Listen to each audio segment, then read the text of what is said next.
Welcome back, everybody, to another episode of the Southern Outdoorsman Podcast. We got a repeat guest for you today, Mr. Drew Atkinson. Drew, how are you doing, man? I'm doing good. How y'all doing? I'm doing excellent. We initially had Drew on episode number 430.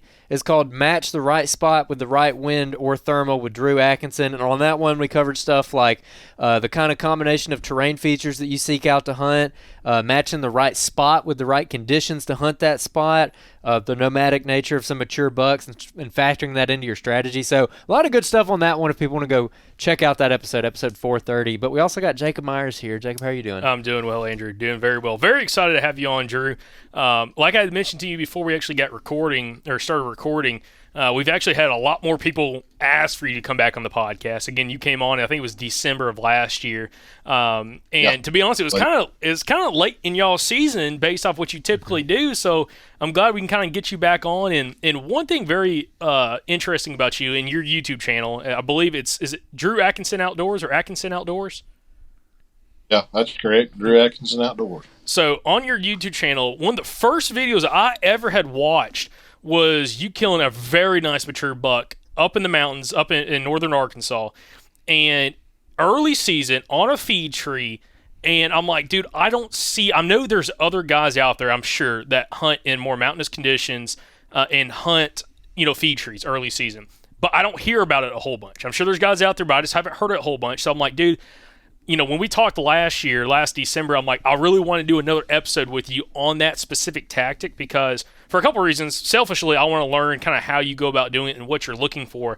Also, I know there's a lot of listeners that can get a lot out of this, especially some of our listeners in, say, North Carolina, parts of like northern South Carolina, Georgia, Tennessee, parts of Kentucky, Arkansas, like where you're at, and a bunch of other states, especially us here in Alabama. And there's a ton of takeaways that I'm very, very interested in hopefully kind of getting out of this. But Drew, to kind of give us a start and kind of, give us a little bit more of a background for this, topic, kind of feed tree hunting in the mountains.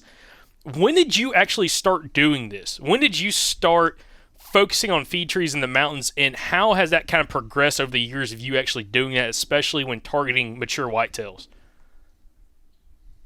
I've always went out early season, and I'm looking in the tops of the trees. I'm looking at every species that I can look at. And I'm looking at black oak, white oak, red oak. I'm looking at what is actually producing, and I'm looking at where they're producing. Because where they're producing sometimes makes a big difference. And I don't know if a lot of people really know this or go by this, but if it's really hot in early season and you've got extreme hot temperatures, you're just sweating walking in. It's terrible conditions. You got ticks, chiggers. Everything's bad. Those deer a lot of times will be on those north facing slopes. And that's kind of how I narrow down a lot of what I look at. I look there first because it's actually cooler on the north facing slopes. And reversal, like late season, it's the south facing slopes because they warm up faster. So if you can find a mass crop on the north facing slope, then that's the first place I look. And then if I find it there, and sign is significant, buck sign, not just feed sign, but buck sign. And as far as a feed tree, I hear people talk about feed trees. It's more or less kind of a group of trees or a band on the side of the mountain that's producing. Some years you've got like ample mass crop where there's mass crop widespread. It's everywhere and every species is hit. That's the toughest time there is to kill one early season. It's the best time to kill one pre-rut and rut. But early season is the toughest. If you've got like a sporadic and spotty mass crop, it's better in early season. So I look for those north slopes. They're cooler. They tend to bed more on them. And then if you can find that shelf, like I was hunting that video that you referred to, then that's where I usually find them because they like to bed on hillsides a lot. Now, they will bed in thickets. And as far as finding the individual feed tree, I think you can find that more in a thicket. But if you're hunting in the mountainous, just nothing but woods, I think you're more apt to find it. You're more apt to find a group of feed trees, like I said, on that narrow bench that's leading into that rough hillside. And you can't, they'll bed different when the leaves are on and when the leaves are off. They'll bed anywhere when the leaves are on because the woods are pretty thick. If you get in a place where the side index is low and there's not a lot of understory, it's not very thick. But most of the other places up here in the mountains, just with leaf on, with vegetation on, is so thick they can bed anywhere they want to. They can bed right under the tree if they want to. So that's kind of how I narrow it down to start with. I start looking on the north slopes. You can ride a four-wheeler through the forest out there, and as soon as you turn the hill on a north slope, you can feel the temperature difference, and versus the southwest facing slope. And like I said, if that particular year when that mass crop hits in those areas, in those drainages, and on those hillsides, and a lot of times that is the place to go because that's where they're going to be. It's just like turn the air conditioner on for them. It's just cooler. And a lot of people ask, how do you narrow it down? But such a vast, it's just all woods, it's all ridges, it's all, big drains. That's where I start, right there. And if they're not there, then they will get on the south slopes and the warmer, southwest facing slopes. But they're going to go where the food is. But if the food is on the north side, that's usually where I find them, on the north facing slopes. So I'm excited to have this conversation because it relates so perfectly with where we're going to hunt in Georgia tomorrow. And what you're describing is something that I ended up seeing firsthand, that north versus south facing slope. And the north facing slopes in the place that I scouted were just like you're talking about. They were pretty freaking open. I mean, I made the analogy, you could like throw a football under there. But, it was like 72 degrees. And meanwhile, you go out into the more open stuff, you go out into the bottom, it's like 81. That's a pretty big temperature difference, especially when the sun is shining on it. So I guess one of my questions is, if you're gauging whether or not you think they're going to be on that north versus that south slope, what is that temperature threshold? Because, for at least where we are in Alabama, it's going to be like 85 degrees until like almost Halloween. So are you talking about stuff that's like 80 and up? They're going to be on that north-facing slope, or just like generally what temperature ranges are you talking about? Yeah, ambient air temperature probably around 80, 85. When I killed that deer that year Jacob was referring to on that video, it was hot. I mean, bad hot, terrible hot. And I killed him actually it was transitioning into the south, but he came from the north. Both those bucks came from the north. They came from that side. But the acorns weren't really on that north side, but they were bedding around there on that north side. And they came from that side and came around to me. I was right basically on the end of the mountain. That's where I killed that deer. But yeah, I'd say 80, mid-80s. I mean, a lot of times it's 90 degrees up here. It just depends on the year and what kind of drought conditions you have. And as far as the water goes, too, a lot of times there'll be some little like pour-offs in some of these big drains, and they'll pull water up, or like an underground spring. I've got one place that I hunt. It's on the side of a mountain. It's on the lower third of the slope. Black oak, white oak mix all the way around through there, and it's like there is this spring that comes up out of the ground, and there's water there year round. It is a dynamite spot, and I don't go back and hunt it. It's kind of a pain to get in there, but I've wanted to go back and hunt it. I probably will one day. I showed it to my stepson. He's like, "Man, how come you're not hunting this?" I'm like, "Well, it's rough driving in here, and it's rough. It's not too bad walking. It's just rough driving in there. But there's a spring on the side of that mountain, and when the mass crop hits in there, it's on. You can sit there, and it's buck after buck after buck coming around a narrow bench, and they walk the rough stuff coming around through there. There's a real skinny bench right at the bottom of a steep hillside below a bluff where that little old spring is that comes out right there. But yeah, you got to look for the water too. I mean, if it's in a drought condition like that, they have to have water close. And sign is key too. I mean, it's extremely significant as far as hunting early season, because they don't make sign everywhere like they do in the pre-rut. So if you find good fresh sign in early season, it's extremely significant. You're going to want to stand close to there. Yeah, there's so much but here. I'll say, Drew, there's Go so ahead. much here that there's so much you've already mentioned that we're going to absolutely dive into, talking from more of a mountain hunting perspective. A few weeks ago, we had Rick Cope on the podcast, a guy from South Carolina, very successful fee tree hunter, but he's much more flat / like a little gentle rolling hill kind of terrain. But guys like you that are doing it in more mountainous areas have always fascinated me. Again, you're one of the first guys I've talked to that's specifically done this and had success doing this, especially when targeting mature bucks. But there's a bunch of different factors here that I really kind of want to break down, specifically, with this early season time period, because Arkansas typically opens up kind of later September time period for bow season, late September, probably 24th and on. When we're in Georgia, they open on typically like the 8th, like it's like the second Saturday of September typically is when they open. And we're going to be going kind of the following week, so we're going to get there kind of on the 17th, or be hunting like that kind of week period, pretty much from the 13th through the 17th, 18th is when we're going to be there.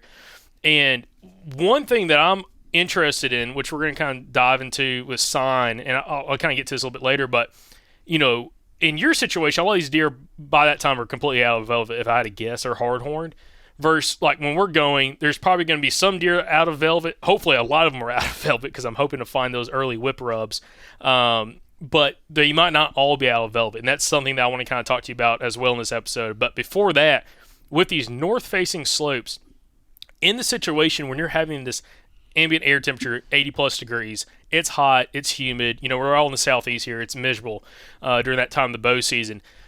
With north-facing slopes being as cool as they are, just getting the lack of sunlight. In addition to that, typically, and you kind of mentioned this as well, a lot of times these north-facing slopes are more open. It gets less sunlight. You're not going to have as much thick cover. And typically, in my experience, kind of those mountains that you hunt, a lot of thick cover I've found is if they've come through and select cuts in timber, or if you just have higher stem count saplings growing on the side of a mountainside. Which when the leaves are on, it's thick, it's nasty, but it's not like briar thick, it's just high stem count thickness. Where like in the area that Andrew's gone to and some of the areas we've looked at, it looks extremely open on those north facing slopes where you can see, 150 plus yards through some of that kind of stuff. In stuff like that, when you have extremely open woods, but it's the cooler side and there's mass crops there, would you expect those bucks to kind of bed closer towards that top edge where maybe some of the more thicker cover could potentially be at, where you're getting sunlight closer towards the top of the ridge system, but still cool? And also bedding in like a steeper area as well, where they're bedding truly with much more of a visual, bedding location instead of, tucking up in a bunch of thick stuff. Yeah, they could. They're always going to bed where they can see what they can't smell and smell what they can't see.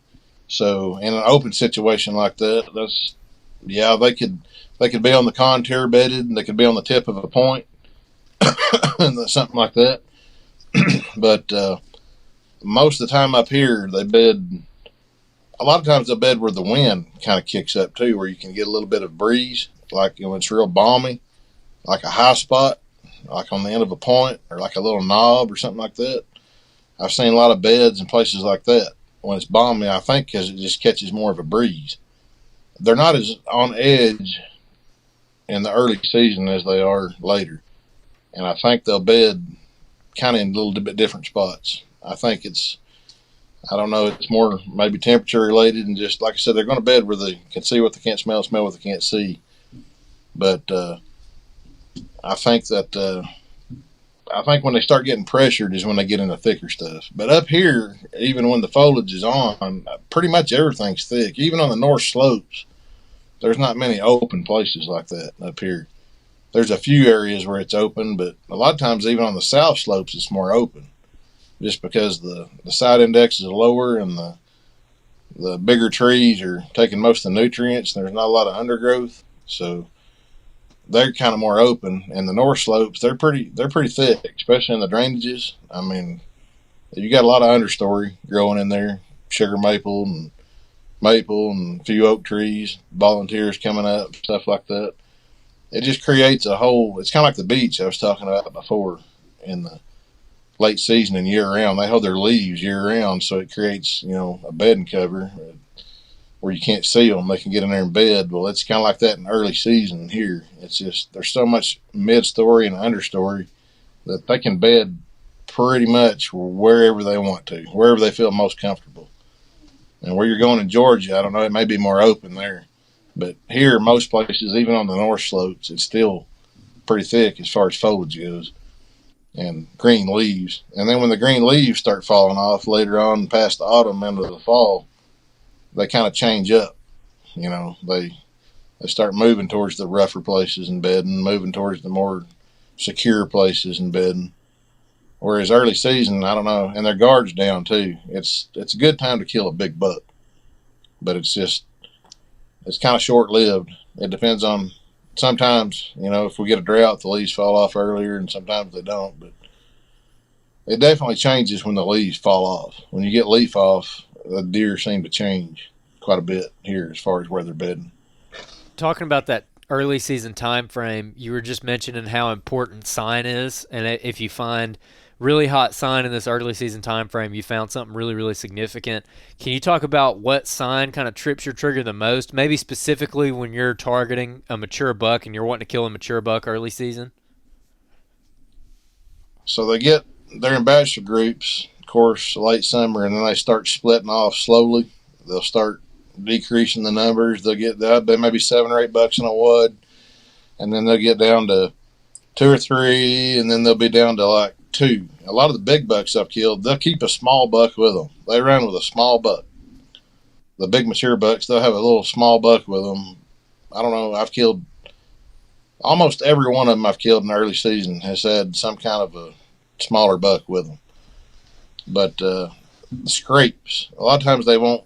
Sometimes they'll make the scrapes, and sometimes they won't. Sometimes they'll just hit the licking branches.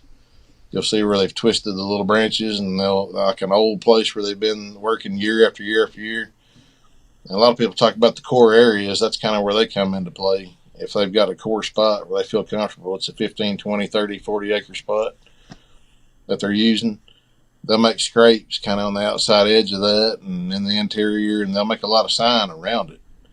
And you just got to get in there and find the freshest sign you can find and hang on it and hunt it. But a lot of people don't do this, but I don't know if I'd talk about it or not, but I used to use scent, and I still do some. In early season, the best luck I've had hunting scrapes, actually killing deer on a scrape, in a scrape, is extremely early and extremely late. Whenever the pre-rut and rut time comes up, the pre-rut's pretty good, but rut, it's just like they're a non-factor. It's a non-starter trying to hunt a scrape. But really early and really late is awesome for scrapes here in the mountains. And I've used scent. I've a lot of times used buck scent in them. If it's a territorial thing, I'll put buck scent. A lot of times I'll see how they react to it. I'll hang trail cameras on it, and I've had no telling how many bucks come hit those scrapes with using buck scent. And then I've even used doe estrus. I've heard people talk about, oh, you don't want to use it, it'll spook does and this and that. Well, I've put it in there early. I mean, I'm talking early September. Put in there. I've had bucks on camera in velvet making scrapes before. And if it's a mature buck and it's his area and you go in there and do that, he's liable to show up in daytime hours if you don't watch out. I mean, he's liable to be on you. I've killed a couple like that. Well, probably more than a couple early season. That's kind of a best kept secret right there. Not a lot of people do it. Not a lot of people use scent early. But that's the best time I've found to use it, is early and late. During the rut, it's pretty much, I mean, you can use it, but it's not as effective. And I'm not as effective hunting scrapes. I have killed them on scrapes in the rut, but I'm way more effective killing them on them early and late in the year. All right. Listen, okay. We're taking a hard left turn right here with sense. So, I am very interested. So let me tell you something, Drew. I had this thought after talking to a bunch of like extremely successful hunters, talking about, second bucks come out of velvet, they're ready to breed. Like it's truly the does are the ones that of course are timing the rut. Bucks could breed a doe at any point if she came in the heat. And I had this wild thought. I might have talked about it on the podcast. I don't know if I did or not. That if you were to go out and put doe estrus out, and this is just a wild thought I had, and you just kind of talked about this, The second those bucks came out of the velvet, okay, and they're hard horned, and they're already laying down some sign. If you put doe estrus out, potentially what could happen? As in, like, would that ramp up the curiosity of some of those bucks and kind of get them more fired up? Truly, would it spook the deer? Because I've heard from other guys, you put doe estrus out, 2 months before the rut, that you're going to spook all the bucks in the area. They're like, oh, that's not natural, and just get out of town. And I've heard that from a bunch of people. But I've had this same theory and the same thought you just mentioned, that if you implement it early enough, where, like, there's no other does coming to heat, that there could be, it's almost like a curiosity scent. Like a buck's like, what is going on here? And that potentially makes him more curious in the area. That's the time to kill him with it. I mean, if you're doing it during the rut, there's estrus all over the woods. If you're doing it early, it's something new. It's something that, it piques the curiosity. This wide joker right here behind me, that's how I killed him. Actually, I killed him later in November, but I had him working scrapes early, putting estrus out in them. From velvet all the way till out of velvet, I had him working scrapes. In August, all the way through the middle of September, I had that joker working scrapes. Working a scrape. But I screwed it up. I went in there and shot a bear and ended the whole thing. Ended up killing him completely on the opposite side of the mountain. I tried to find that deer after that. I don't know why it messed him up so bad, but I tried to find him in like muzzleload season, and I jumped him in a pine thicket. And spooked him pretty bad. I could hear his horns crashing through the timber for a long ways out through there. I'm like, oh man, this is bad. But it was like early November. I had him show up on a scrape on the opposite side of the mountain with another 10 point. And he was working that scrape too. Both of them were working that same scrape. So I just moved over there and ended up killing him over there. But I was going to kill him early season on that scrape with doe estrus is how I was going to kill that deer until I shot that bear. But the bear kept tearing my trail camera down. I go in there and I was actually on the ground. I went in there to check my trail camera, and I was looking for it. It was gone. And I looked, it was laying on the ground, and I was picking it up, putting the batteries and everything back in it, and I heard that bear coming, and he walks up on the hill, and I smacked him. And of course he bled all over the hillside, and I stuck a strap around him and drug him around the hill, and it was a long drag out there, and I sweated and everything else. I don't know, it just messed that deer up when I killed that bear. I had everything going for me until I shot that bear. But I killed another one, same scenario, early season. It was a Pope and Young 10 point, and that thing was making scrapes early. That was back before season opened in September. It opened October 1st. But I killed him opening day. It was a Pope and Young 10 point. And he had like 11 scrapes under one cedar tree. And that thing came in and smelled me. I think I was using Thermacell. Mosquitoes were terrible. And I don't know if he smelled that or what, but he spooked. And there was another buck with him, and they came back about an hour before dark, and I ended up killing him. And it was early season. And it was definitely on scrapes. I killed that thing.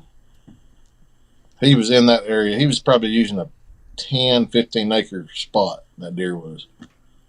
That particular 10 point.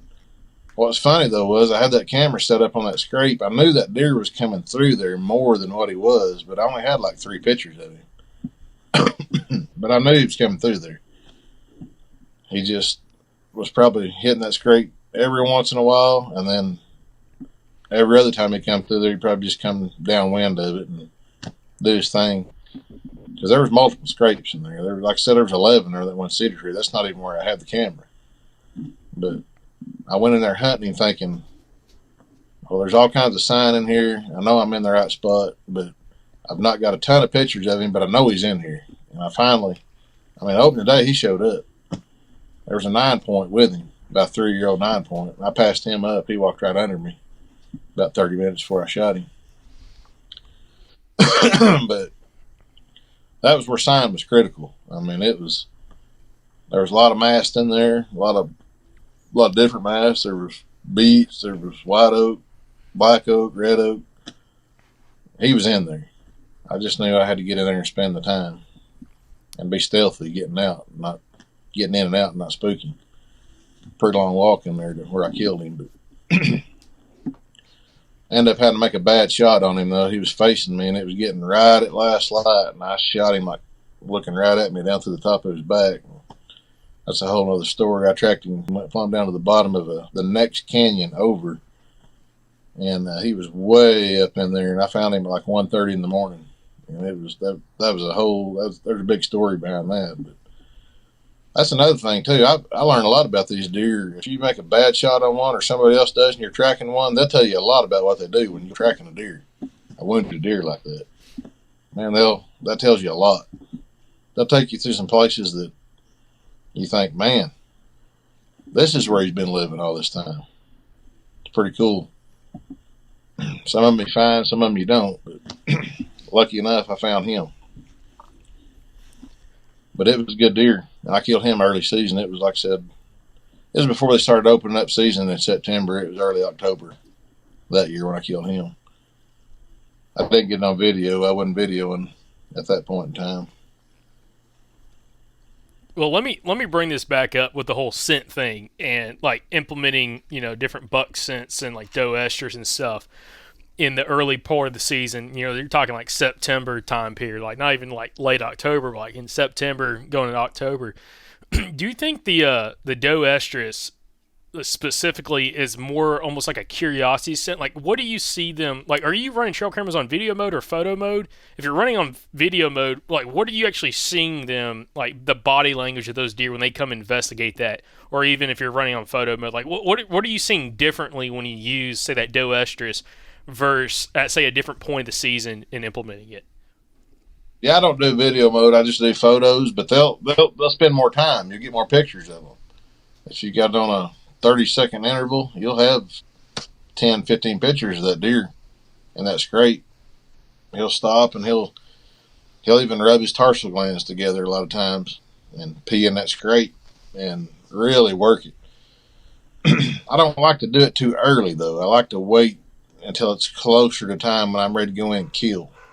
I like to do it fresh, for lack of a better term. Go in there and do it 5-6 days before, or 3 or 4 days before. But I've even done that in late season too. I've done it in late season and early season. Like I said, that's the best time. That's the best luck I've had as far as actually killing a deer on a scrape. I mean, I'm not saying you can't kill them in the rut on a scrape. That'd be between does or whatever. But as far as being consistent with it and actually having better luck actually hunting a scrape, it's really early and really late because they know the does are right there on the brink. They're not in, but they're fixing to be in, and there's not, like I said, there's not estrus floating all through the woods. The rut, they just go crazy. I mean, there's estrus all in the woods. Those things are cruising, looking for the next one. They'll stay with one, go to another one. That's just when I've had better luck with it. And I have used scent over and over and over and over again. I haven't let that. I don't know that many people do that. I haven't heard many people talking about doing that. I've done it, since I've been bow hunting. And I've had luck with it. I've killed some big deer doing that. And a lot of times it's not necessarily right at the early season. It's a little bit later on October, that first cold front, or like, later October, that Halloween time. It's just always a little bit before when I have the best luck on the scrapes. But like I said, not saying you can't kill them. I have killed them on scrapes when the full-blown rut kicks off. But I just had more consistent and better luck early and late. I've been out in January sometimes, and when they've bred a ton of does and everything's slowing down, and then all of a sudden, we used to go out and hog hunt all the time, go out and hunt hogs. I would notice these scrape lines, just fresh, just blowed open in January. I was like, man, look at this. And that's what it is. They're just waiting for those does that didn't get bred. They're coming back in heat in late season. They're out making scrapes and doing the same thing they're doing early season before the first part of the rut. And I've killed some in late season like that with a bow in January. But that's just the way. That's just my experience with it here in the mountains. That's when I've had my best success. Yeah, let me ask you this, Drew, as well. Do you ever implement mock scrapes at all, or are all these scrapes that you're doing this on with the scents, or are they all pre-existing scrapes, or do you ever implement with a mock scrape? I'm trying to think what video it was. You know that buck I killed that had the real long eye guards Mm-hmm. and pretty heavy horn about a couple years ago? There never was a scrape there, not one time. I always thought there should have been a scrape there. There never was a scrape there. I made a scrape there and killed that deer on that scrape. I killed that deer on the scrape that I made. And multiple bucks were using it. It was just the right place. I mean, there's like a secondary point, kind of a hogback point that intersected a drain above a bluff, and all those deer were coming around there. When they cross that drain, they got a choice. They can either come towards me or they can go around high. And a lot of them come around high, and I miss them, but I usually try to call them if they come high. But if they come, I'm in the high percentage spot where I'm at. But for whatever reason, they'd always scrape up above that. I'm like, I'm missing the deer, though. I'm missing the ones that are crossing low. So I kind of got in between, and I made a scrape there. And that heavy deer that I killed with the long eye guards, I killed him on that mock scrape. I made that scrape myself. And there never was a scrape there. I went in there that year after I'd made it, and they were tearing it up. I mean, just wearing it out. I had multiple bucks using it. I had one that was like over 20 inches wide. That's one I was actually hunting. I didn't kill him, but I killed the other buck. I saw him one morning before I killed him when I went in there. But there was a good mash crop in there that year. It was like where I was talking about how it's in a kind of a beltway across the mountainside. There was at a certain elevation that year is where the mast was. And it was really hard to get in and out of there, though, because those deer were bedding close. And I would try to go in there in the mornings, and I would spook them. I'd try to get out of there in the evenings, I'd spook them. And I finally was like, well, I'm gonna bank on the evening hunt because I'm gonna spook less deer in the evenings than I am in the mornings. And I missed that big deer in there in the morning. I probably wouldn't have killed him anyway because I'd spooked a bunch of deer going in.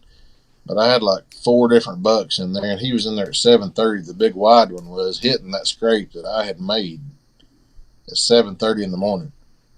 But I was sitting up there in my truck waiting on. I was like, I want to wait till it gets daylight where I can see what I'm doing and ease in slow and then get in. But it wouldn't have mattered. I still wouldn't have killed him because I'd have spooked. I mean, there was deer in there like on every 15-minute interval to 30 minutes. There was a deer hitting that scrape from 5 o'clock in the morning until 7:30 when he was there. So I would have spooked another deer and he probably wouldn't have come through there. But yeah, I killed that deer. I killed that deer on a mock scrape, that big 8-point. What time of the year was that when you killed him again? I think it was November 7th is when it was. November the 7th when I killed that deer. So, kind of getting away from the scrape talk, I got a lot of other questions, but I do want to kind of get back to the feed trees, and I know Andrew's got a lot of questions here as well. Specifically in the feed trees and where you're at with the hard mass. You've talked about it a couple different times, and I've seen this as well while I've hunted like that part of the state of Arkansas, that based off for whatever reason, whether it's late frost or whatever, like you'll have, like you said, there's like a band around the mountain, like a certain elevation point that all the mass is at. It's not below it and it's not above it. For whatever reason, it's like a band. It might be a 100-foot wide band, or it might be 50 feet wide in elevation gain, or maybe wider than that, as in vertically up and down. When you have that situation where it's like limited, feed sources. It's a limited food source where it's just a band. It's not like the whole mountain is necessarily covered in mass crops that year.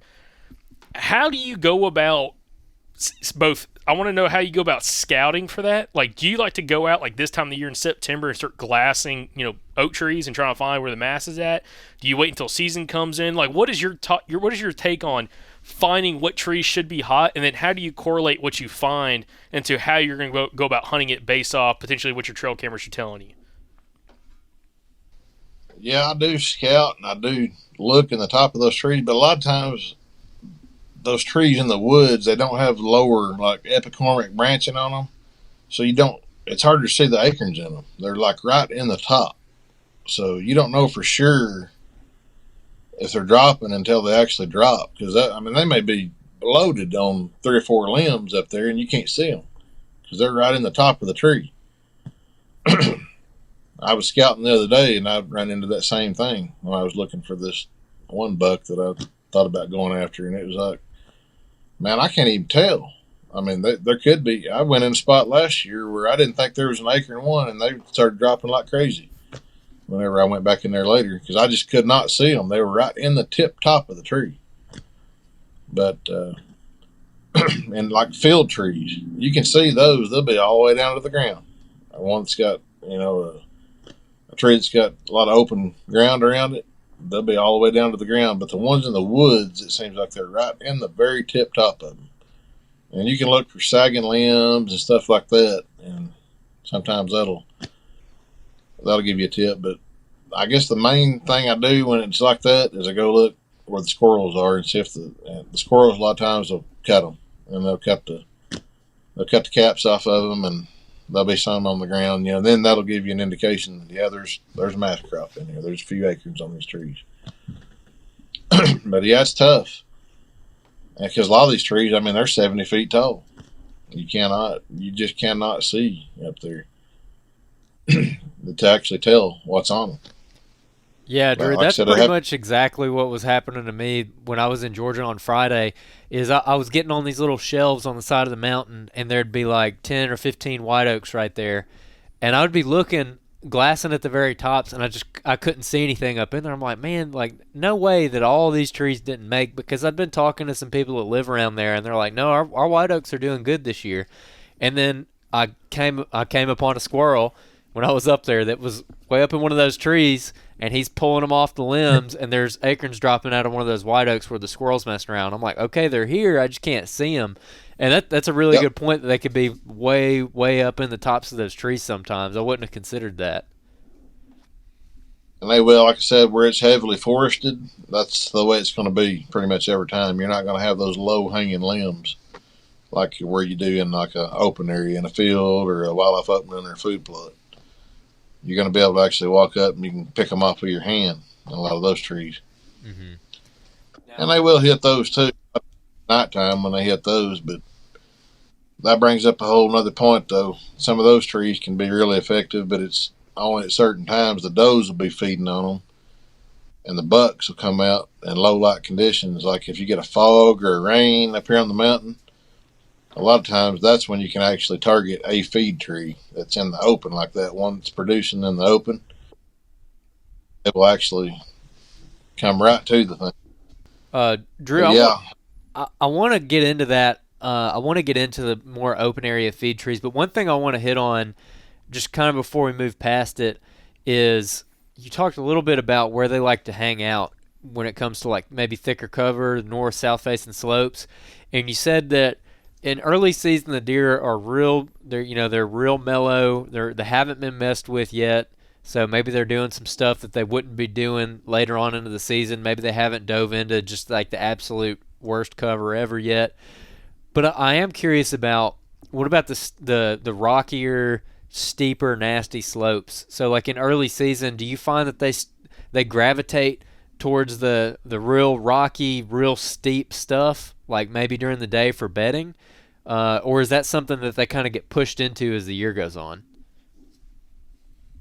They still will some, but as the pressure comes on, they will move more in later. Like, yeah, as more pressure comes on, the more they're going to move back into those areas. But they'll bed right under the tree sometimes in early season. If there's enough, mid-story and understory there, they'll bed right there close or under the tree. And a lot of times it's not the bucks, it's the does that are using it. I killed one buck one year. I mean, I had so many does in there. I made friends with the does when I was walking in. I'd bleat to them and talk to them and everything else. And just, they saw me so much going in there and going out of there that they didn't even snort anymore. I mean, they were just like comfortable with me. And I started getting in that tree and hunting, and the does, they just kind of ease off. And finally, I ended up shooting the buck a little bit later. But they were bedding so close to those trees. I mean, just right there on them. But I would walk in there and I just do like a little light bleat to them and just ease along like I was a deer. I mean, they didn't pay much attention to me. The bucks, I don't know exactly. I think they were on the rougher. I think they were on around the hillside bedding is where they were, because that's just kind of what they do. And the doe groups, of course, they're separate that time of the year. They're separate any time of the year from them. But they were so locked into that bench. I can't say a tree, but it was just a bench with trees on it. And this wasn't acorns. This was beech. This was beech trees that they were feeding on. There wasn't a ton of acorns that year. But I ended up killing the buck later. I mean, it was closer to when the doe started coming in heat. And that's another thing, too. Those deer, a lot of times, if it's real still, if it's been just stagnant for a long time and there's no wind, those bucks, they don't get up and move a lot. And a lot of people talk about hunting, right after the front and all that. Well, it doesn't even have to be a front. It can just be a wind. Just getting a breeze blowing will get those bucks on their feet. Just a breeze blowing in the woods. Any kind of change. It doesn't matter. It doesn't have to be a huge front. I used to say that any kind of weather change at all. I love hunting when it's like terrible conditions for days and days and days and days upon end. Then all of a sudden you might get a 7 to 10 mile an hour wind. That's the best time to go in there and hunt. Of course, the moon plays into it too, but it doesn't even have to have the moon lining up with it, as long as you get some kind of a change, some kind of a break in that weather. It seems like they get up on their feet and start moving. Just some kind of a break. Whether it be wind or... And up here in the mountains, I've said it for years, it's just even if it's a low pressure system and it comes in and it creates moisture and fog, man, these mountain deer, these mountain bucks, they start moving. When you get moisture and fog, they start moving. I had a video I posted a couple years ago, maybe in the year before last year. I don't remember when it was, but it was a few years ago when the hunt actually happened. But I had 3 monster bucks on me in one day, the 3rd day of bow season. Monster. I'm talking. One was a 14 point, one was a 12 point, one was an 8 point. The 8 point was the smallest one. It's probably between 125 and 130 on a WMA. And it was a weather change. It was a low pressure system with like a slow rain and fog. And I hunted all day long in that stand. I never got out of it. I sat there all day. And the first shot I took was at 11:30. The next one was just like right then, because those 2 bucks were on me at one time. And then the third shot I took that I connected with was at 2 o'clock in the day. And 3rd day of bow season. These were all big bucks. I mean, I didn't kill one. I had bad luck, but they were thumper bucks. Let me tell you, they were big bucks. Nobody else was hunting. I was probably the only man in the woods that day. Drew, I want to ask about one more thing with the bedding, especially when you talk about maybe on some of those hotter trees, you'll have some does bedded right underneath them or right in that general area. I wanted to ask how you deal with that when you're actually going in there to hunt, and maybe you're like, let's just say for instance, maybe you found a feed tree that it's got hot sun underneath it. There's whip rubs and stuff around in the area, but you get there and you blow out 3 does. Like, what are you doing? Is that a big deal to you, or are you just shooting up the tree anyways because that tree's so hot it's going to draw those deer in? Yeah, I'm going up anyways. I mean, you can't help it if they're out there. There's nothing you can do. I mean, if they're there bedding right there, there's nothing you can do. Like I said, the only thing I've done, I bleat to them like I'm another deer. I mean, they just kind of look at me. And the first couple times I went in that one year when I killed that buck, they spooked. But after that, I mean, they're still in there. I even used a can call a couple times. I can to them. I just walk real slow and just try to ease past them and get in there and get in that tree. And I mean, it worked out for me. I even went in there one day. I could have shot like 3 or 4 of them at 25 yards. They were sitting there looking at me. But like I said, the foliage is thick. Deer act a little bit different early season than they do. If it had been later season, they wouldn't have done that. But it was early season, so they weren't acting like they do in, November. But I mean, I walked right up on them. I've even climbed a tree before, and them still sitting there looking at me and walk off. But that's after several times of going in and out. Most of them, though, are pretty spooky. I mean, especially the first couple times of going in. If you're actually hunting, that's the problem with hunting. If you've got a spotty mass crop, or if you're hunting an individual feed tree, or if you're hunting a real tight spot where they're going to be, you just got to deal with that. I mean, you're going to spook deer. There's no way around it. Either if you hunt in the morning or if you hunt in the evening. I've tried waiting, a little bit longer and going in. I missed that big buck that one morning. I missed being in the stand when he come through. And then the evenings, I've tried to ease down real slow and not say anything, but they're coming in as I'm coming out, and then I've got deer snorting all over me. I mean, but I don't know, it doesn't seem to, I guess sometimes it has more of an effect than others, but I've still killed deer in those scenarios. I just try to be as stealthy as I can. And the evenings seems like that's kind of what I try to hone in on, because the mornings, I mean, if they're already in there and they're bedded, if there's a lunar table where they're in there and feeding, a lot of times though, they decide to bed, they'll bed right there on the tree. And you try to go in there in the morning, and there they are. They're within 30, 40 yards of, I say, that tree, that group of trees, or that band that you're hunting in there, that one area that's got the mast. They're going to spook every time. I don't know what the answer is for that. I mean, it's just, I don't know if there's a good answer for it, other than just be as sneaky and stealthy as you can and try to figure out when they're there and try to sneak in them when they're not there if you know when they're not there. That's a hard deal right there. So, Drew, you've said something a couple times on this podcast, and I'm curious if Andrew's picked up on this. I almost guarantee he hasn't, but maybe he has. Drew, you've mentioned a few times on this podcast, you get up in a setup in a tree, on like that band of mass crops where, again, the elevation line where all these mass crops or all these mass trees or all these oaks are at, they're dropping. And you've mentioned a few times that these bucks have come around the hillside to you, okay? Yep. When you're saying they're coming around the hillside, is this typically where you're hunting close to a point on the end of a ridge?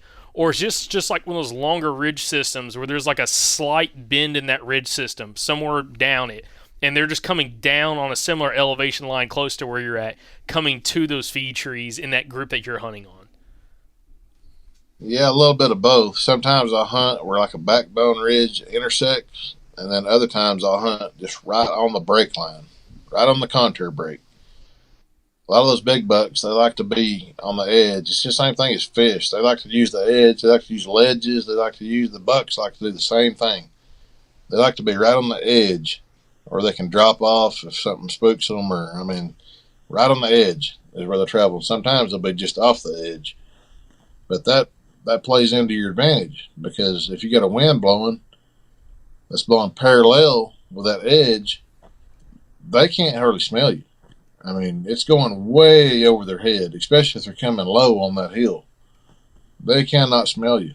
I mean, it's just very seldom will they smell you. Now, if it's blowing, laying down on the bench, actually on the bench, then that's a little bit different. I killed a big buck several years ago. It's the one behind me. I set up in a gum tree right there on the scrape that he was using in daylight hours. And I tried to kill him on it, and tried to kill him on it, and I finally realized that the son of a gun was smelling me, because I had daylight pictures of the deer working the scrape. I knew I had him, but I couldn't hunt him there on the scrape. So I moved 80 yards down the hill and got on the break line, and he came off the ridge where he was actually coming from every time and worked the scrape. That morning I killed him was November 11th. He came in there and worked the scrape, and then he had a choice to make then. He could either go around the bench where there was a bunch of lay downs and blow down and a bunch of junk, or he could drop down and get on the contour and follow it around to probably 100 yards around the hill or less, where there was a little backbone point that went off down to the creek. So he had a choice to make right there, and luckily he chose to come down the hill and get on the break where I was, and I shot him at 23 yards right there. But I'd made a mock scrape there too. He didn't hit that scrape, but I had to move. I had to move down the hill to kill that deer. I know dang well he was smelling me. He had to be. I mean, it was like I could, if I was there, I couldn't see him. But anytime I wasn't there, he would come hit that scrape. It was like at 7:30 in the morning, he hit that thing. But when I moved down the hill, I actually saw a 10 point down there, another deer that had a doe pinned down. That's kind of what got me to drift down there. But me moving down that hill and getting on that break is what got that deer killed. But yeah, they will. They like to travel those contour lines. They like to stay pretty tight to them. And I don't know if it's a elevation change thing for them where they can drop off if something spooks them or just what it is. I mean, but they like to travel either sometimes down on them a little ways where just out of sight or right on the edge of them. Now, and you'll find a lot of sign places like that too. A lot of people won't walk down there to actually look for sign, but if you actually get down there and look, there's actually quite a bit of sign in those places. Quite a bit. You see some rubs and stuff. so Drew, I want you to go over some terminology for me. Now, this is a video podcast. Of course, guys, you can go on YouTube and you can watch this whole video podcast in addition to listen to it. But Drew, when you're talking about they like to travel those contour breaks and those contour lines, for guys that don't understand topo maps or they're having trouble visualizing what you're saying, can you kind of, explain to us in a way that the listeners can visualize what you mean by traveling these contour breaks in these mountains? So a lot of times there'll be a really steep contour line. There'll be a bluff. There'll be a steeper part of the mountain. There'll be like a long hillside. A lot of times those are about mid slope, and they'll have more of a narrow bench on them.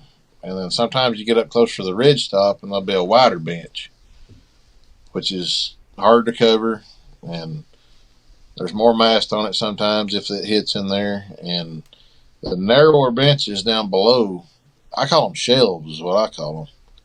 And a lot of times those shelves will lead into like a little backbone point that runs off down to the creek.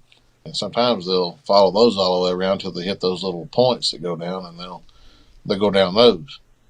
And sometimes they'll go on past them and keep going around the mountain, but whatever their plans are for the day. But I've seen them do both. But I try to get where some of that intersects. I've got one place that I hunt that's on a narrow bench like that where a backbone point intersects it. And I've killed, I'm not telling how many deer on that one spot. It's not really a clover leaf, but it's just where that backbone point comes down and intersects that narrow bench. And there's a cover change there too. It kind of transitions from cedar to hardwoods, and you've just got a lot of stuff going on right there in that one spot. And that spot right there it's kind of hard to find a spot that's good early season and late season, but that's a good early season spot and late season spot. It's paid off for me, more than once. I've tried to find other spots like it, and I found some similar to it. I've got one spot that I used to hunt that is just, it was just flat awesome, but I don't know. I think it's because of CWD. CWD's hit pretty hard up here, and I just don't see the mature deer that I used to see there. I've killed 2 deer. They're both over, like, right at 20 inches wide, both of them. I killed both of them on my bow.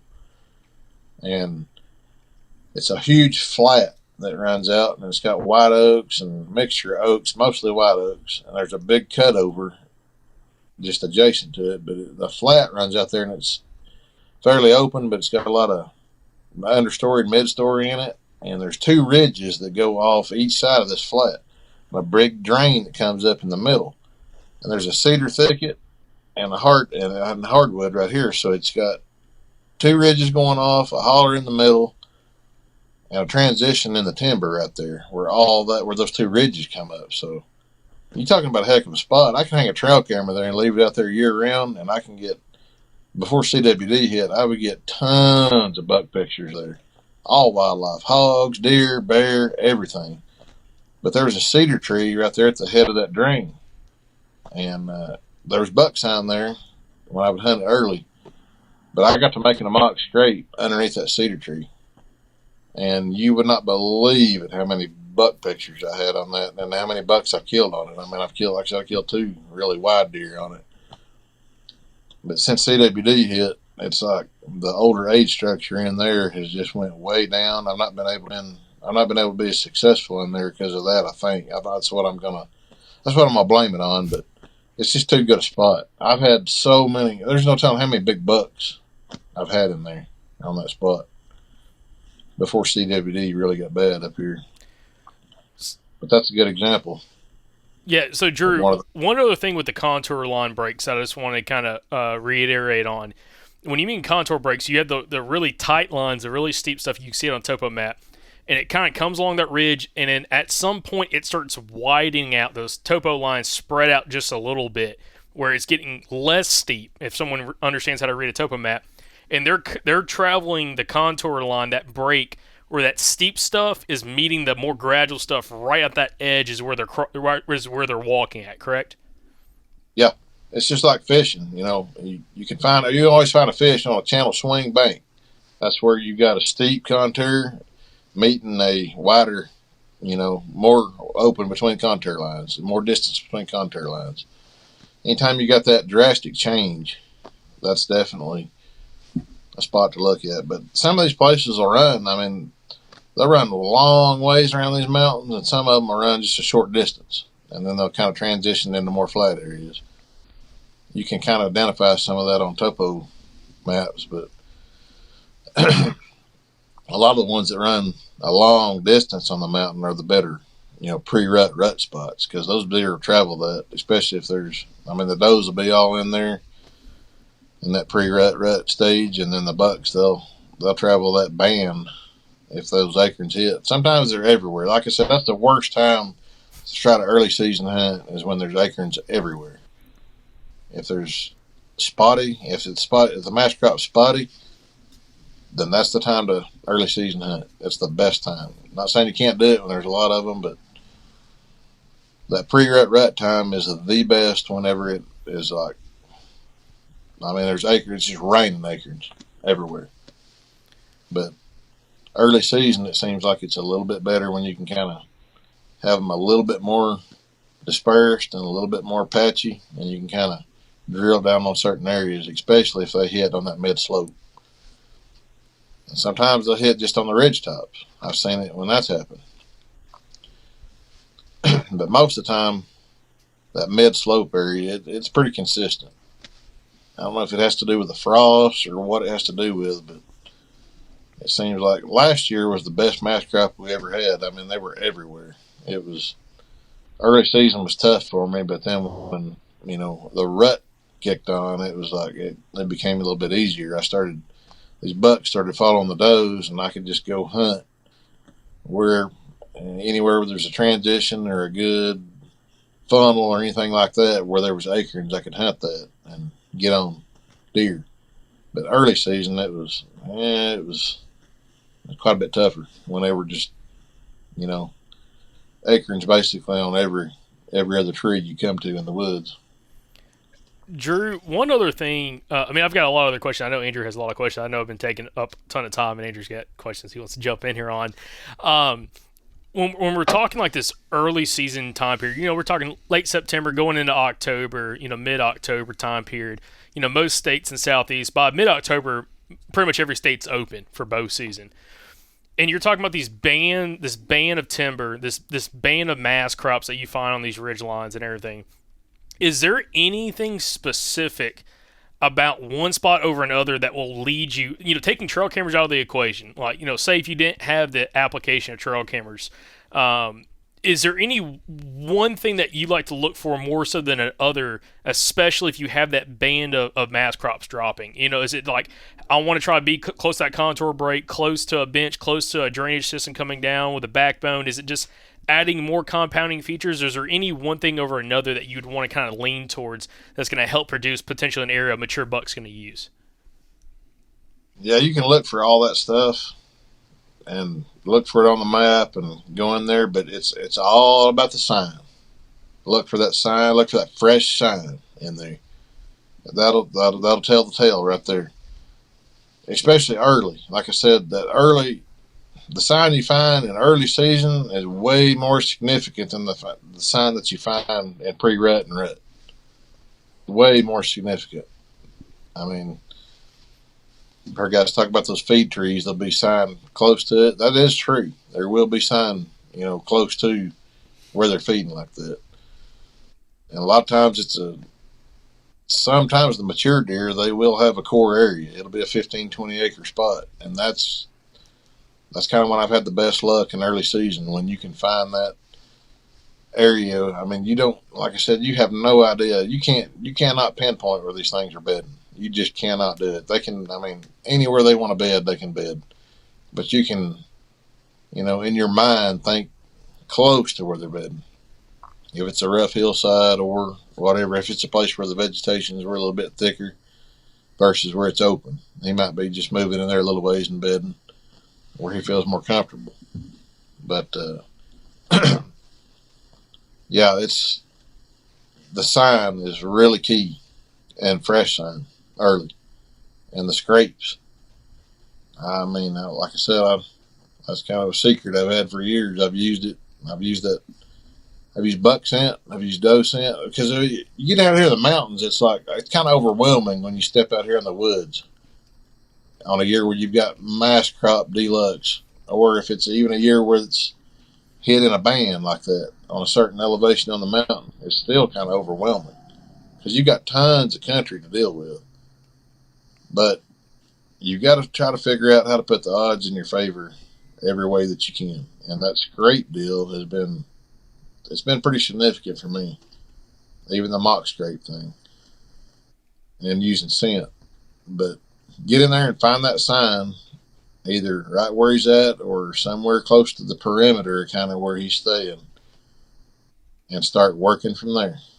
Just start, and being stealthy too. I mean, you got to be really slick getting in and out of there. I mean, scent control, whole 9 yards. It's not quite as bad the early season as it is later. I don't know why. I don't know if it's because of the foliage or what, but you can get away with a lot more in early season than you can in late October and November. But get in there and get as close to that hot sign as you can get to it. And if there's a scrape there, open it up and put scent in it. Like I said, I've made scrapes, but there's not scrapes. If there's food in there, I know there's a deer using it. And I know there's buck sign in there. I know there's one that has made some sign. You've got to figure out how to get that deer close to you amongst tons of trees that are dropping. And that's how I've done it before. And it has worked. I've used, like I said, buck and doe scent early. But if you found fresh enough signs, sometimes you might not even need to. You might just need to get in there like I did that one year and there's 11 scrapes there, that one cedar tree, and I was hunting within 50 yards of that one cedar tree. There was red oak dropping, black oak, and white oak. And I killed that Pope and Young 10-point. So and cameras too. Use the cameras, on the sign. If you make a scrape, put that camera on it, put that scent in it, see what happens. See if he daylights on it. That's another thing too, daylighting. I try to if I can get a daylight picture, that says it all right there. If it's 12 o'clock at night, I'm probably not in the right spot. If I get one that's close to, daylight or dark, then I know I'm in the game. They won't move a long distance like that in the early season usually, but I like to have a daytime picture of that deer. I know I'm pretty close to where he's living, and they do feel more comfortable early season like that, getting that moving. If you get close to where they're living. And as far as slipping in, slipping out, spooking those deer, I don't. Yeah, you might spook a few, but if they're not there, they don't know you're in there. I mean, you got all kinds of crickets, you got bugs, you got all kinds of noises going on. Like we're early season, you got all this going on. You can slip in and out stealthy, and then you get later in season, it's just like dead still, and you can hear yourself walking for. I mean, deer can hear you walking for miles. So you got a big advantage on them there in early season if you can sneak in, sneak out of there, get on the fresh sign, and hunt it early, and try to get in there and kill him. Drew, I want to ask about being efficient with your scouting and how you go about checking these spots. So, and also, by the way, like the scrape thing, we get so many questions about scrapes. We actually have a question on this coming Thursday's breakdown episode about scrapes that we talk about. But we got to get you on to do like a scrape deep dive into that, because I know we're going to get a ton of questions on it. But one thing I wanted to ask about when it comes to just proficiency with scouting and kind of making the most of your boots on the ground, when we're talking about like the contour edges, like the bluff lines, the compounding features and stuff, are you looking at a map and identifying those areas and then basically just walking straight to those and walking it? Like the way I'm picturing it in my head is like you have like some kind of terrain transition where where that contour break is. And do you just like hit that line and just walk that line and see what you find? And if you don't find any good sign, then you're on to the next thing? Or what's that look like for you? Yeah, that's a good approach to it. You can get on a good contour break and just start walking it out and just check, see what you find. Walk it until you find something that you like. You find something that turns you on, put a camera on it. Because they won't, a lot of times, I mean, it'll be, like I said, you don't know exactly where they're bedding. You may have to travel a good distance before you find that sign you're looking for. So, yeah, get on that good contour break and just start walking it. But then, like I said, early season, it all comes back to the food early season. You have to be where that food is. You got to be where that, and I've heard people talk about preferred food. It is white oak. I mean, white oak's the number one. And then post oak, I have seen deer just hammer post oak, but they don't usually drop until later. It's usually later when they drop, unless you get like a big storm event or something like that, or squirrels that just hammer them and cut the caps off and knock them down. They land on the ground. They don't pick them up. But and black oak too. Black oak's another one up here. That's if you get a good black oak year, they will be on the black oaks. And then you got southern red oak. And when they hit, a lot of times they're down lower. It's like you know what they look like? They've got the leaf looks like a turkey track. Big middle runner on them, and they got a streaked acorn. The acorn's got streaks on them. I have seen those things drop in December before, like a snow on the ground, and deer hammering them, and the acorns be on top of the snow. So that's the flip side of it right there. You can look into late season and hunt those as well as hunting other stuff early season like the white oaks. But I've killed deer even on places where those southern red oak are dropping way late on top of the snow. And go in there and there'd just be deer sign absolutely everywhere. But as far as finding a feed tree in that, man, I don't know. I guess if one's hitting, you could, but most of the time it's like 3 or 4 different trees, or maybe 8 or 10, or maybe like a bench that's got them when you actually find that. But the narrow benches too, that as a bow hunter, that allows you to get within bow range of them. If you're hunting a big wide bench on top next to a ridge, you're probably not going to get a shot at that deer, because early season the foliage is so thick you can't really shoot that far. So if you're on those narrow benches, you can actually shoot. I mean, you can shoot most of the trees that you're hunting. If you get on a big wide bench, you can't shoot that. With the benches, real quick, I had to cut Andrew off real quick because I know when I ask a question. When you're setting up on, like, say you set up on a bench and we keep saying a feed tree, but you're not looking for a specific tree. You're looking for just trees that are dropping in a general area, close vicinity to you. If you're setting up on a bench or a contour line, do you always want to set up on like the downhill side, like right where that bench breaks off, and you want to set up there, or do you want to set up towards the main mountain side as it goes up the hill? I usually set up right on the break where I can shoot down and shoot the bench. That's usually what I do.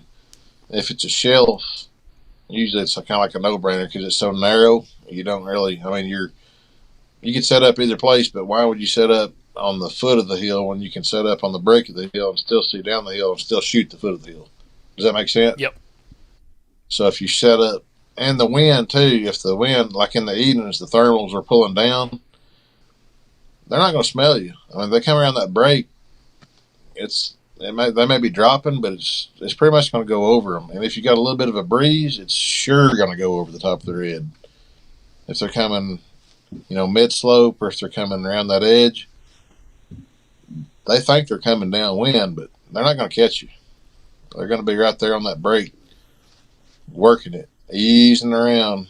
But it's the perfect spot to set up on them as far as playing the wind. I've killed a lot of deer like that on those spots. A lot of deer. All right, so I'm going to cut Andrew off again, Drew, and I'll probably just cut you off too, so I'm sorry. But on a contour break, similar situation. Do you want to set up right on that break? Do you just sit just above the break, just below the break? What's your take on setting up on a contour break? I've got a stand set up right now. I need to go hang a camera on it. I probably will next week, maybe this week. But I'm set up right on the edge of it. I'm right on the break where I can shoot down and I can shoot the flat part. If they're traveling just on the edge of it up high, I can shoot that and I can shoot downhill. A lot of the does will come, they might be out of range of you. They'll come up above you sometimes, but it seems to me like the bucks, and according to the sign that I've seen, a lot of the buck rubs I've seen, they want to get down below that hill a little bit. And even on a ridge, they want to get on the side of that ridge when they're traveling it. They want to get down off of it a little ways. So that's kind of how I set up on them, where I can shoot down and the first where I can see out just on the top of the break. It's worked for me in the past, and like I said, I've got a spot that I'm fixing to go check here in the next couple days, maybe this week or next. I'm gonna go see if there's any sign in there. There was last year. There was 2 bucks working it really good, and they were 2-year-olds, 3-year-olds. They should be 3-4-year-olds this year. I know a couple of them were. I need to get a camera in there. Like I said, I have this shoulder operation done, so I can't really. I haven't been able to get out like I want to, but I'm fixing to. I think I got 3 cameras out right now, but I'm fixing to get up in the 8 to 10 camera category here in the next week. Drew, I want to also ask about another thing that you've mentioned several times in the podcast, and that's years, especially in early season, where there's like a really big mass crop, where it just ends up making it harder, basically, to kind of narrow things down in early season. In years that you have that, where it just kind of seems like there's mast all over the place and it's really like a boom year, what are you trying to do to narrow things down? Are you still just kind of going and spot checking the same kind of stuff and looking for the same kind of sign, or are you adjusting to those conditions in any way? Yeah, well, the first thing is go to the north slopes if it's hot. Remember that first. Check that first. And then beyond that, as far as the thickets go, or if they're bedding in thicker cover, if you've got an isolated tree out there, that's a different species. Or if it's like shelter woods. I killed a big buck years ago. I can't really say it's early season. It was November when I killed him, but shelter woods, they're like, if they're over 40 acres, they have to have some kind of a buffer strip in them. I've heard them talk about SMZs. All timber units that are cut have to have SMZs in them. And that'll be pretty much open timber all the way up through that drainage that's got water running down it. Well, if they're over 40 acres, then the shelter woods that are cut on the forest, they have to have a buffer strip in them in the middle. So that's open ground. You can hunt the edges of those. And I killed a big buck years ago. Heard you guys talking about clear cuts and stuff. I went there and killed that thing. I sat on a log deck. It was a 140 something inch buck, big kickers off the G2s.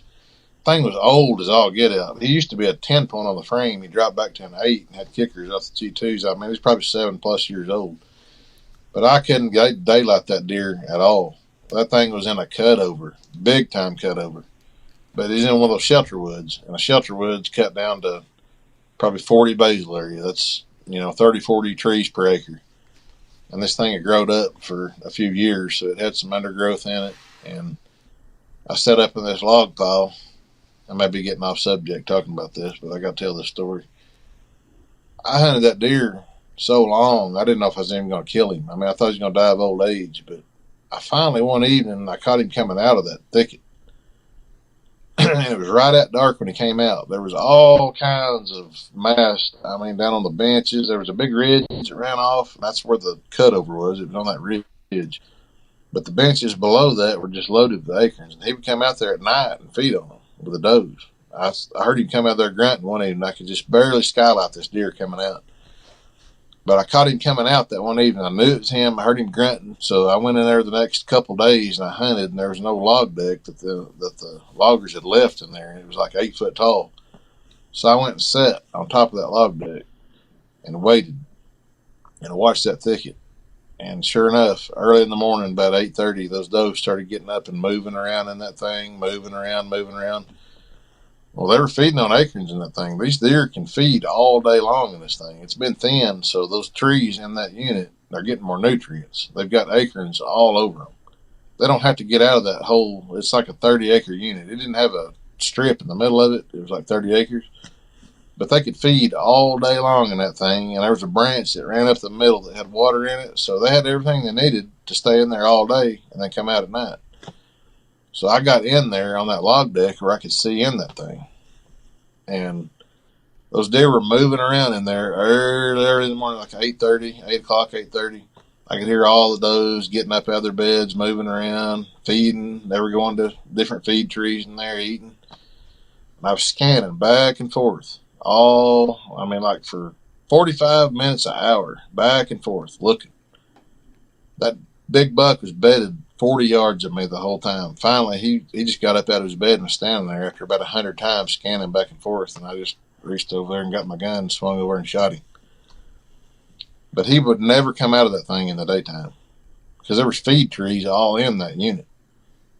I mean, it was probably cut, I'm going to say 4 years is what the age of it was, 4 or 5 years. But those trees, I mean, there wasn't any trees around them. They thinned all around them, and they were gathering up all the nutrients, dropping acorns in there. It was the perfect scenario for that deer to live in there. I had to actually get in there to kill him. I don't think I would have ever killed him on the outside of that thing. We had a similar situation a couple years back in Georgia where it was a shelter wood cut like that where they'd come in and they had left a couple of those big white oaks and there was no competition for them, and they were dropping in that thick cover, and like the deer, it was cool because I mean it was loaded with deer, and so you were getting does and younger bucks kind of coming out of that, and those are the ones we were getting cracks at. But one day our buddy Michael went up and climbed right in the middle of that sucker, and he saw two just slammer bucks in there, but they're like never coming out of the thing. And like I think kind of one of the things I'm gathering from what you're saying here is like when the feed tree is no longer the limiting resource, you've got to look at what the other limiting resource might be. So maybe the other limiting resource is the good cover, or maybe it's water availability, or maybe it's the cooler temperatures on the north slope. So would you say that you're kind of using that process of elimination? It's like, okay, the feed trees aren't scarce, but maybe water is scarce, so I'm going to go and I'm going to find a place that has feed trees and water. Yeah, I would say that'd be a good approach to it. And then the sign, you got to go back to the sign, the fresh sign. I mean, I always look for that. As far as bucks go, scraping and the rubbing. I mean, when they get that velvet off, they're working those neck muscles. They're working stuff. They get territorial. That sign is way more significant early than it is, closer to the rut. It becomes less significant during the rut than it does early. It's way more significant early. I've had better luck, a lot of luck hunting it. Like I said, using the scent, the mock scrape. Because when you look at this area up here, it's just, there's so much ground. That's what everybody always asks. How do you pin them down? It's tough. It's tough to pin them down. But I'm going to put every advantage I can in my favor that I can. And if that means making mock scrapes, then I'm going to do it. And two, making those mock scrapes, that puts a fresh earth smell up. Every time I go in, I'll work it. I'll work that thing. I'll stir the dirt up. That puts a scent in there that those deer catch on to. That's just one more advantage that you can add, to getting that buck at bow range. And talking about that buck I killed in that shelter wood, how do you bow hunt that? I don't know how you would, unless you and call to that deer or something. And they don't respond to calling here like they do in the Midwest. So it's like, there's certain times you just got to break the gun out and kill the things. And that's what I did there. But I thought I want to kill that deer with a bow. I want to kill every one of them with a bow that I can. But I just didn't see an option. That's why I took my gun in there and killed him. Because I was like, man, I've got an opportunity here. I know where he came out of that thicket. I know he's in there. I need to get as close to that as I can. He's using those feed trees inside that unit. Kill him with a gun. Sometimes you just gotta smell the powder burn. Hey, Drew, I've got to bring this up. I should have brought this up earlier in the podcast, but we're over an hour and 20 into this episode, and anyone that still listens to this episode, they're very fascinated with the conversation. They're also diehard listeners of the show, and I've seen this come up in conversation. Not I'm not saying with you, but with other guys I've seen on social media when we post some of these feed tree episodes, where some guys are like, man, hunting feed trees or just mass crops in general are great for finding and killing deer, but they're not necessarily great for killing mature bucks. What is your take on that? Because you've clearly killed quite a few mature bucks in and around mass crops like that.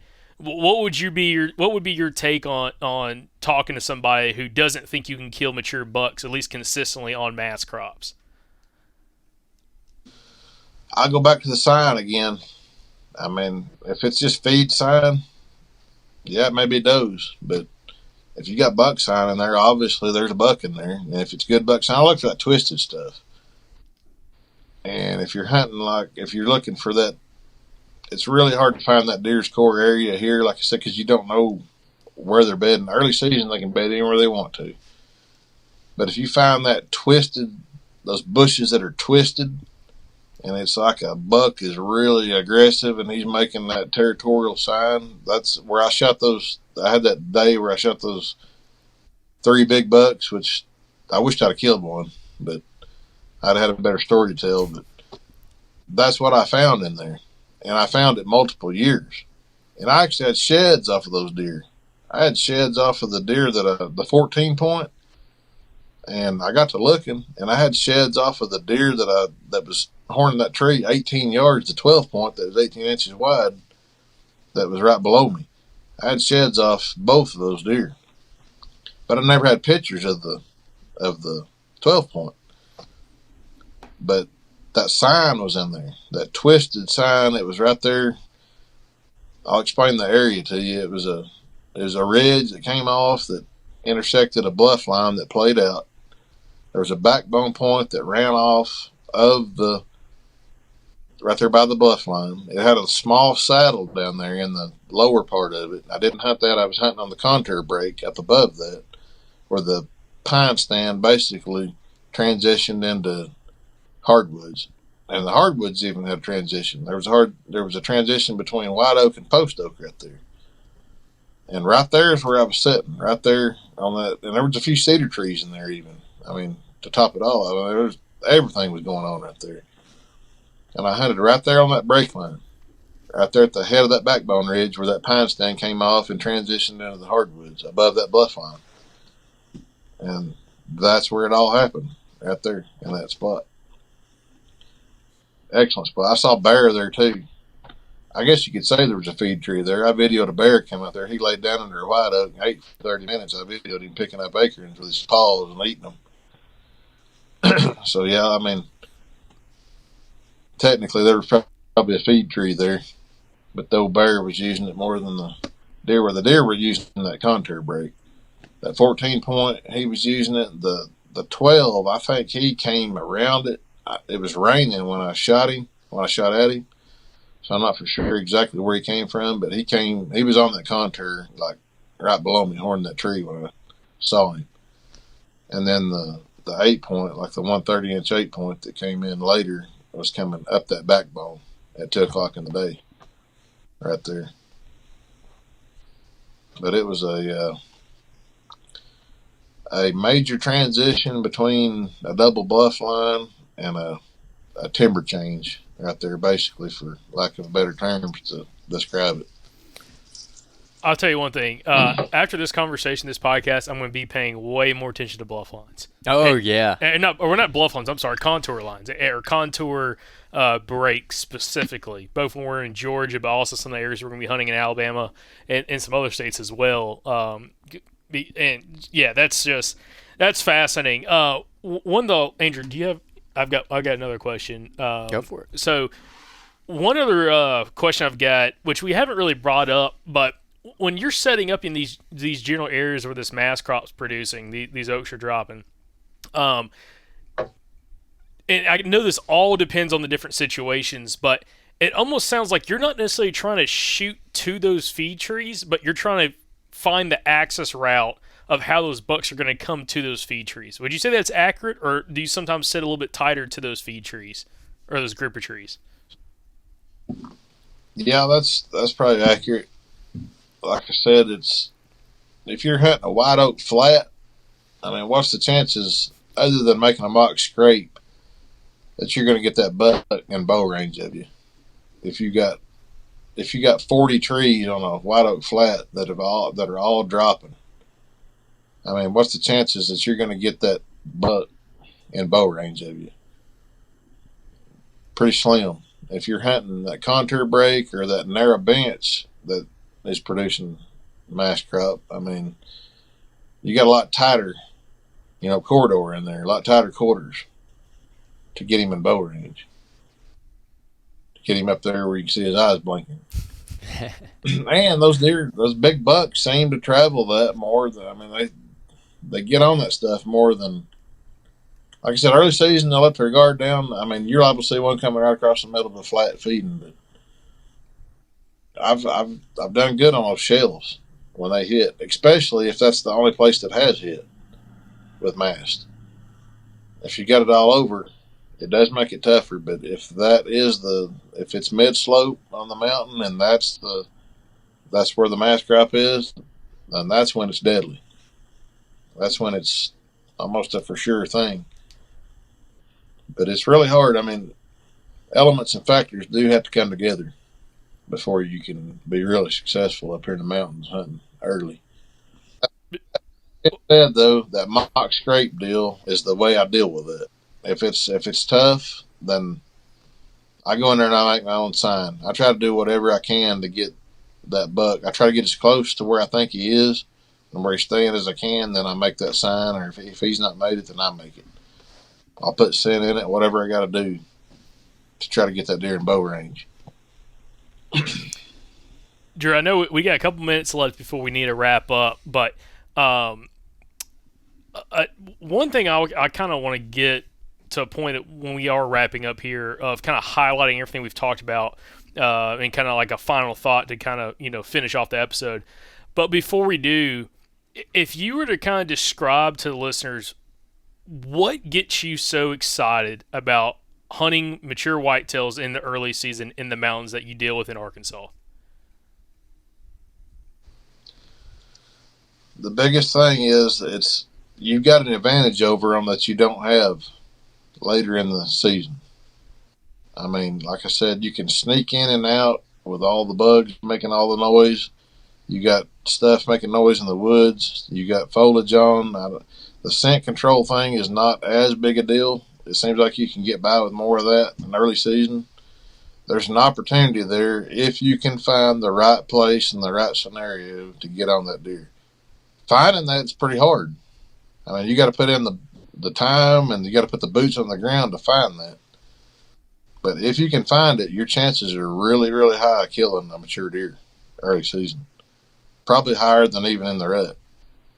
Unless there's a widespread mass crop like I was talking, which in the previous podcast that we did, bearing down on spots and hunting funnels. But I love doing that. That's probably my favorite. But early season, you don't want to let it pass you by.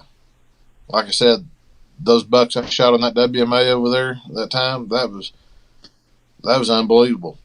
I hunted all day over there, and I shot at 2 upper 140 class deer and 1 130 class deer in one day in early season. All on a weather change. It was all on a weather change.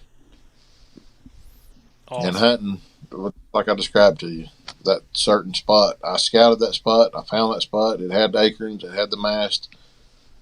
I mean, I knew the deer were there. I had pictures of the 14 point. I know he was there. I had sheds. I found 2 sheds off the deer. I found sheds off the other deer. I was in there. I was on them. And I just went in there at the right time. And, we talk about the moon. The moon definitely plays. I'm all about the moon. I follow the moon. I follow the lunar tables.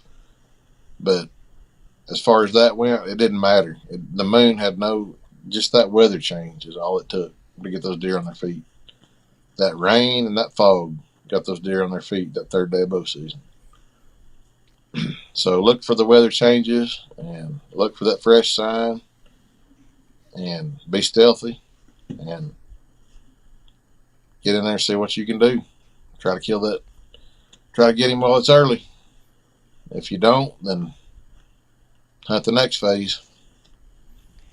Absolutely. Drew, I'll say I think we're going to wrap up with that point because you kind of highlighted I wanted to kind of do like a summary of the whole conversation, and really you just did that, which I thought was really good. So listeners out there and also viewers that are watching this on YouTube right now, if you want to kind of see some of these hunts that Drew's talking about, you actually can go follow along with him on YouTube. It's Drew Atkinson Outdoors.